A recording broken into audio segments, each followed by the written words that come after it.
So the Maui thing. Let's talk about that.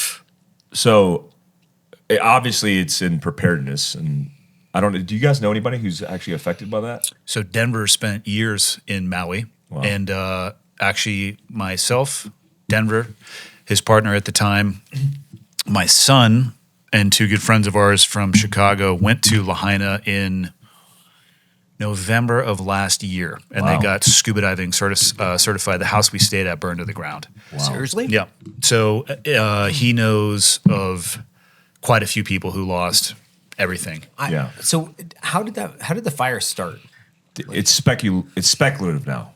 Really? Speculative. How it grew to the velocity it did was like 80-mile-an-hour winds, though. Yeah. Oh, okay. So it was wind. And there's a class action lawsuit that was filed today because the power company never shut down the power grid. Which apparently they do in high winds. They de-energize the lines, I guess, to prevent something like that. Okay. So it could be something to do with that. Yeah. So here's what my business partner Denver has told me. They were evacuated one time previously. Have you guys ever been to Lahaina? No. I've never been. No. There is a freeway as you're driving into Lahaina. On the right-hand side, it goes up into the hills, mountains, whatever you describe it as.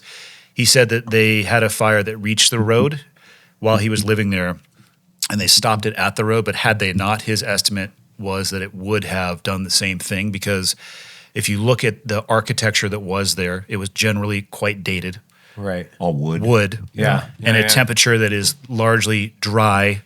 And so once it started hopping, my personal guess is that the death toll is going to be somewhere near about 1,000. Yeah. Seriously. Same. Yeah, because there was also down in that area. So and what was crazy is we walked down that main street and like bought board shorts. We rented diving gear to do the certification for everybody from a dive shop that burned down. We went and trained jiu-jitsu at a gym that fucking burned to the ground. And there was like micro resorts along that main street area. And I don't know if anybody got out of those things. Yeah. They said right now as of this podcast, it's near 100. Yeah. 1,000 plus people missing. They said that the fire hydrants didn't have water pressure. So even when they hooked up lines, they couldn't extinguish any existing fires. They have a scientific research facility there that studies tsunamis, and they have a pretty robust tsunami system that's a sounding alarm. 80 speakers. Everywhere, and they didn't activate them. And so a lot of the things, in fact, a survivor from a documentary I saw this morning on YouTube, independent media, was saying that there was a line of traffic, because there's one road in, one road out, as I'm aware.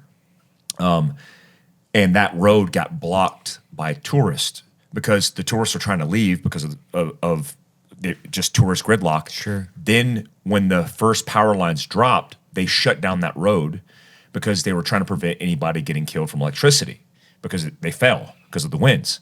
So when they shut down that road and it was gridlocked, all those people were stuck in traffic. And when the fire swept through, a lot of those people fled into the water, but a lot of people didn't. I mean, one gentleman said all his friends, which are 3 friends, and the 2 dogs that were in the car behind him, all of them died as he moved to the water. They died in their car? And they died in their cars.